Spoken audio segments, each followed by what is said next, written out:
Ang Ginoo manaa kaninyo.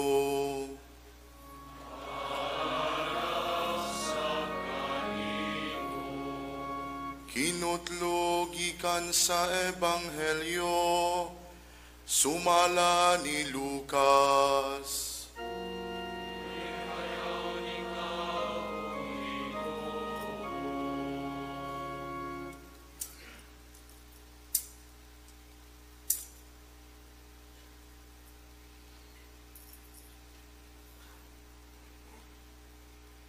Sa matag tuig muadto sa Jerusalem ang mga ginikanan ni Jesus aron pagsaulog sa pangilin sa pagsaylo. Sa ikanapulog duha ka tuig na si Jesus, nangadto sila sa pangilin ingon sa naandan. Sa pagkatapos sa mga adlaw sa pangilin na mauli sila, apan nagpabilin sa Jerusalem ang bata nga si Jesus. Wala mahibalo niini ang iyang mga ginikanan. Nagtuo sila nga nahiuban si Jesus sa panon. Ug sa nakalakat na sila usa ka adlaw, gipangita nila siya didto sa ilang mga paryente ug mga higala. Apan wala siya nila hikaplagi. Busa mibalik sa Jerusalem sila sa pagpangita kaniya. Sa ikatulo ka adlaw nila, hikaplagan siya didto sa templo. Naglingkod uban sa mga magtutudlo, namati kanila og nangutana. Ang tanan nga nakadungog kaniya nahibulong sa iyang maalamong mga tubag. Nahibulong ang iyang mga ginikanan sa pagkakita nila kaniya ug miingon ang iyang inahan kaniya. Anak, nganong gibuhat mo man kini kanamo? Ako ug ang imong amahan nabalaka pag-ayo nga nangita kanimo. Mitubag siya. Nganong nangita pa man kamo kanako? Wala ba kamo masayod nga kinahanglan anhi gayud ako sa balay sa akong amahan? Apan wala sila makasabot sa iyang gisulti kanila.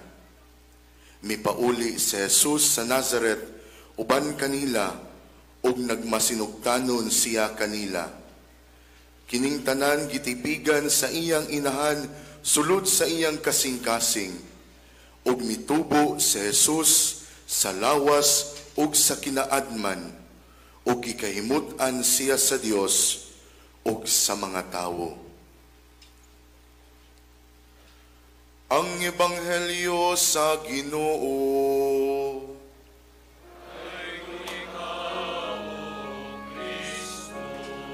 Palihog magpabilin sa pagtindog.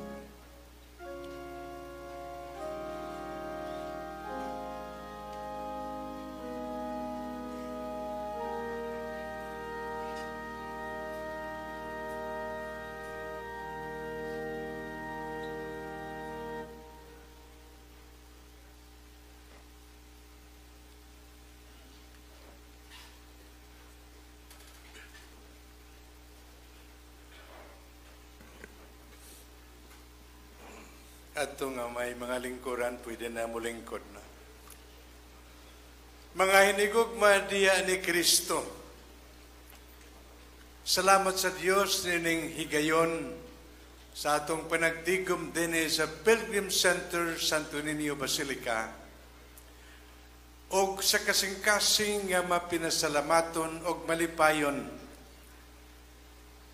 Gihimaya na ito ang Diyos kay kitang tanan, tibuok Pilipinas, pero ingon nato nga ang pinakasentro din sa Cebu, karong adlawa, nagsaulog, Fiesta Senior.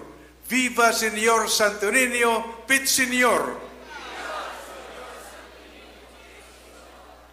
Gikalipay nato pagala dining misa, aban ni Bishop Ranyola, Father Joseph Parel, Vicario General sa mga Agustino, Father Ander Rivera, Rector sa atong Basilica, Andrew Batayula, atong Superior, dan Father Dandan, daghang kapariang mga Agustino, mga Diocesano, o mga bisita. Nindo tanawon, gikan din sa altar, puno kining Pilgrim Center og sayod kita daghan pa o ba nato lain-laing broadcast sa lain-laing social media platforms nagkaiusa paghimaya sa Dios pagpasidungog kang Senyor Santo Niño. Viva Pit Senyor! May kalabdanan sa pagkamahinungdanon nining piyesta. Pirmig yun na kun mahinamduman sa akong bahin. 27 ka tuig nga naglabay. Human kami maordinahan isip Auxiliary Bishops of Cebu ni Archbishop John Du, maingon si Cardinal Vidal. Du Palma, please report sa Fiesta Senior. No?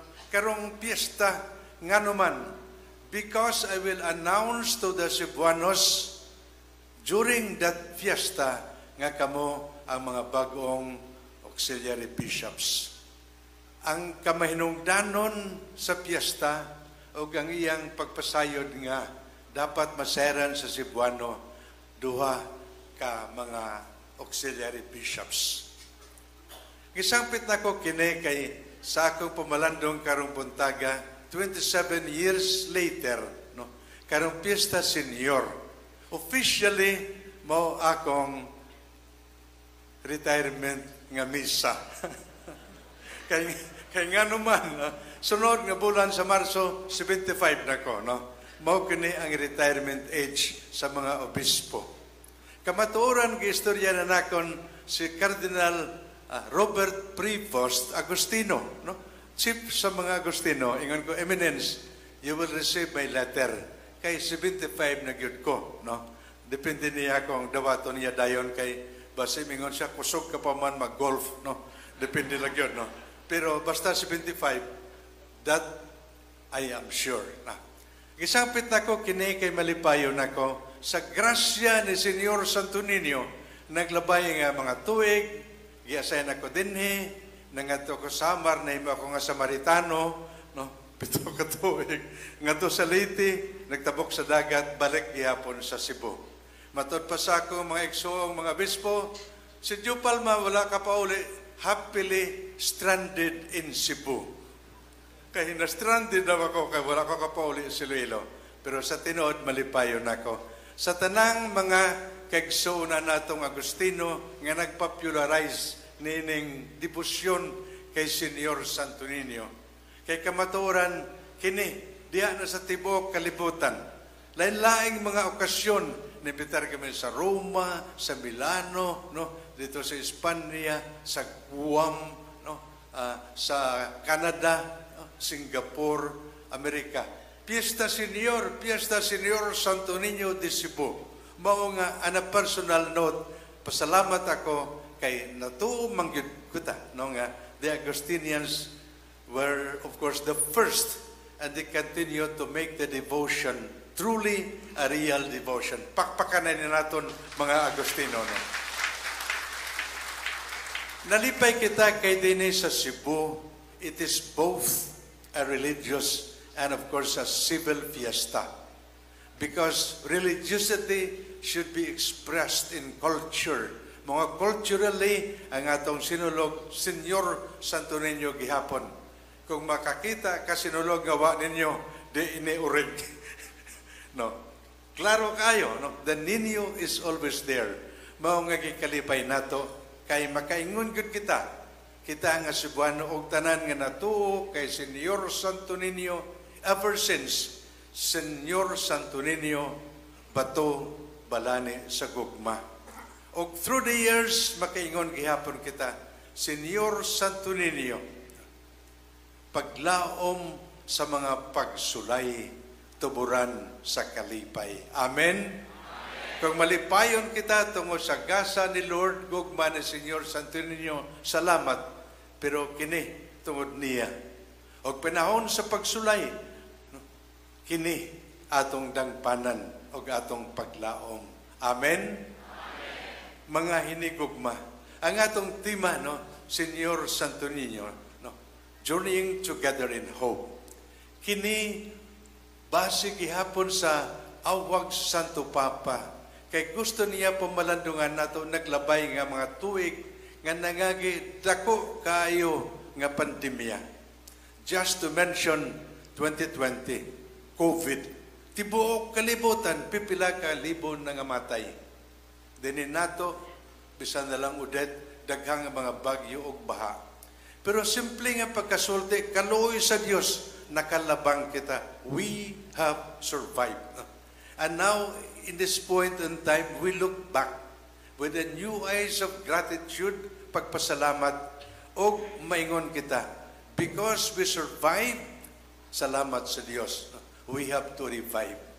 As we revive, we know we will thrive. Mao kini ang atong paglaom. Amen?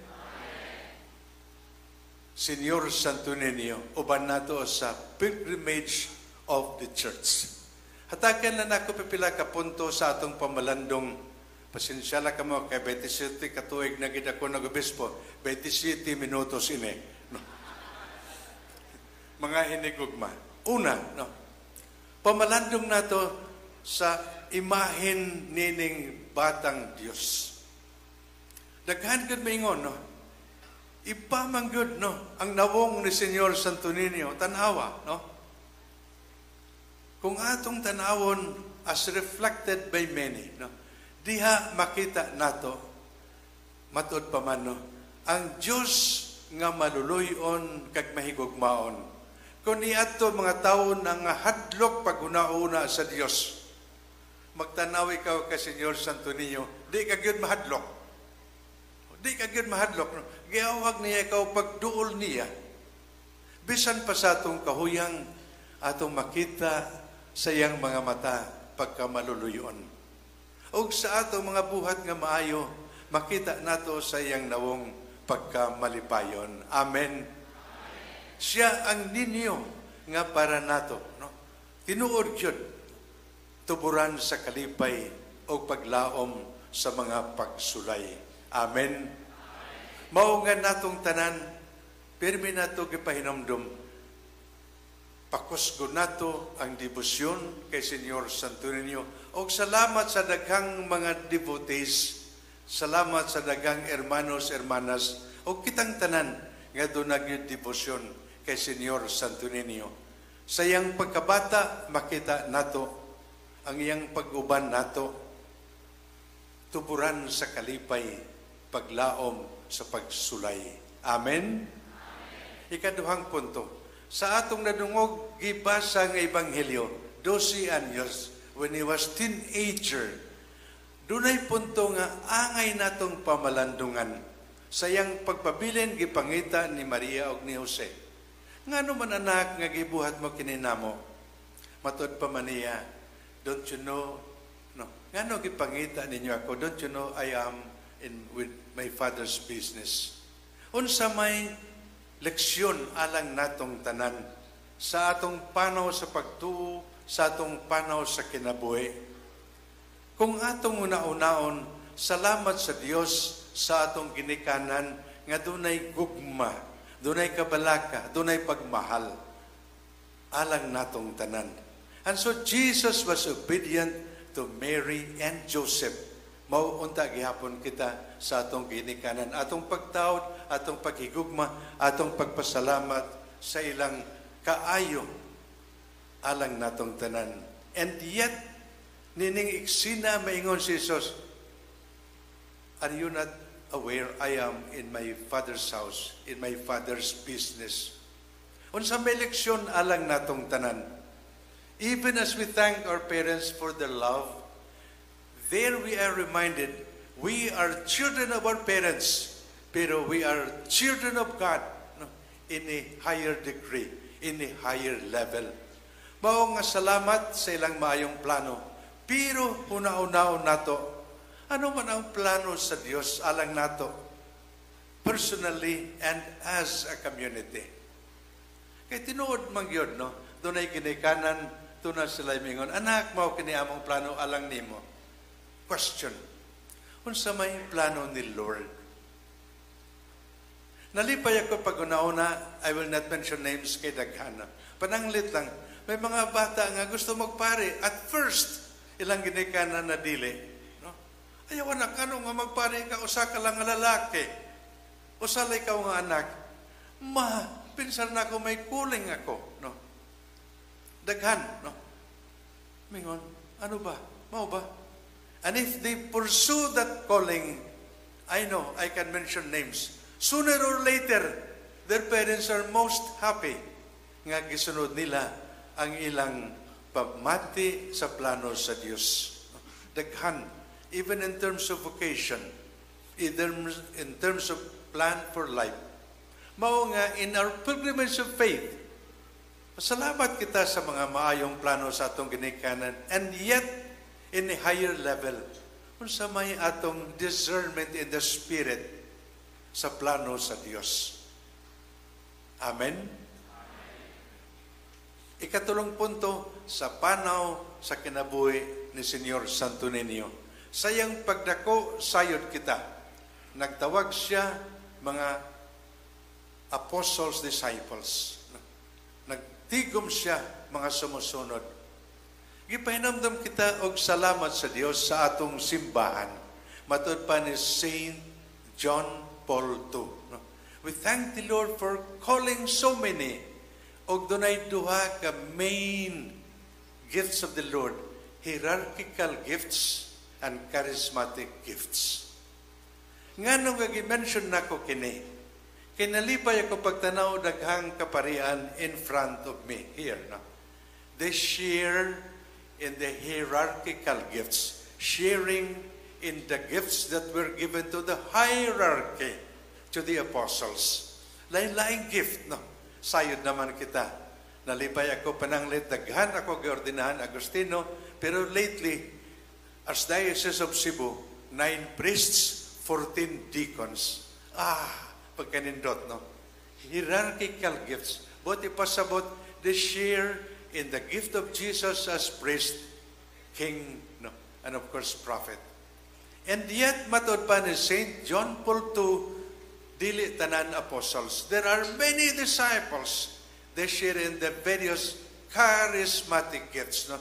Lain-laing mga gift for the good of the church. Mao nga din sa Cebu, nalipay kita. Daghang mga laiko. They share in the various charismatic gifts. Lain-laing ministry. Lain-laing services. Kining tanan tungod sa gugma sa Dios. Amen. Natubo na labo ang simbahan tungod kay we put our gifts at the service of one another. No? Kini sa journey sa atong Senyor Santo Niño sa iyang pagdako. Amen? Duha na lang. No? We know that in His life, the climax of His ministry is to teach people, to teach the world. A new commandment I give you, that you love one another. Now, maulagi tanan nga buhat, tanan nga ministry, tungod sa gugma. O makita nato kini, no? Diha sa gugma ni Senyor Santo Niño, given to the apostles and followers, a new commandment I give you, you love one another as I have loved you. Mao nga sa atong panaw sa kinabuhi o sa lamang, no? Ang question, do we do? No? Are we serving in the name of love? Kay mo man gyud sugo ni Senyor Santo Niño, ni Jesucristo. Matod pa ni Saint John, at the evening of our life, we will be judged and loved. Mao nga sa panaw sa kinabuhi over and over again, ang atong question, sugo ba kini sa gugma? Banging laing nagsugo. Sorry lang. Pero, mao kini ang sugo ni Jesucristo alang natong tanan. Amen. Katapos ang punto, we know, pagpakita siyang gugma, samtang giisa siya sa cross, pagdusak siyang giliran, bukaway ang dugo o tubig. nagbuswak matod pa man. Mao nga ang sugbuswak na blood and water came forth from his side. Ngano nga gisangpit nako kini, no? Kay kini pagpakita nga bisan sa iyang kamatayon, padayon nga naghatag siya timaan sa gugma. Tubig ug dugo simbolo sa mga sakramento, labi na bunyag o Eucharistia. Kining pagpakita sa gugma timaan nga sa atong panahon sa kinabuhi wa na og mas kusog pa nga tuburan sa gugma kaysa nagikan sa gilid ni Jesus sa iyang kasing-kasing. From his pierced side flowed blood and water.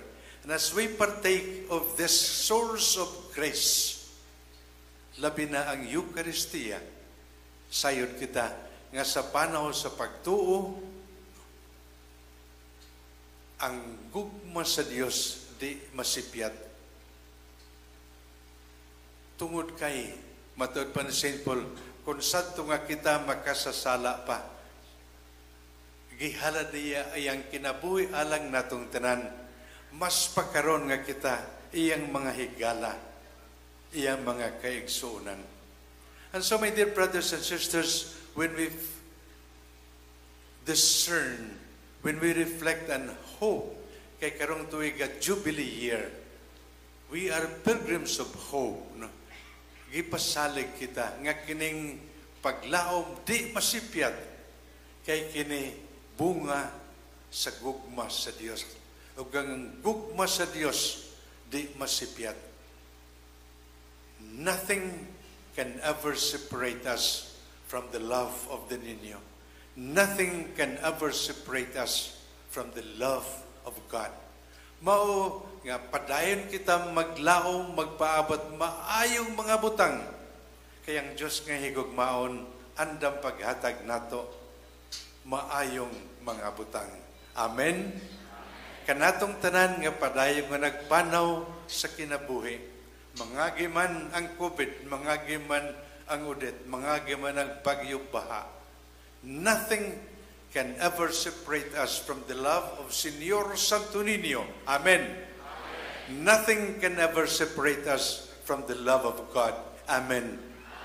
And we who receive graces, we who are hopeful unta, should bring hope as well to the many others at tingali sa ilang kinabuhi, lisod baya, sa ilang kinabuhi na problema. We are also instruments of hope to bring joy, faith, blessings, hope to many others. Amen. Ninyong tanan karong buntaga, dagang salamat. Happy Fiesta ninyong tanan. Viva Señor Santo Niño, Pit Señor. Pit Señor.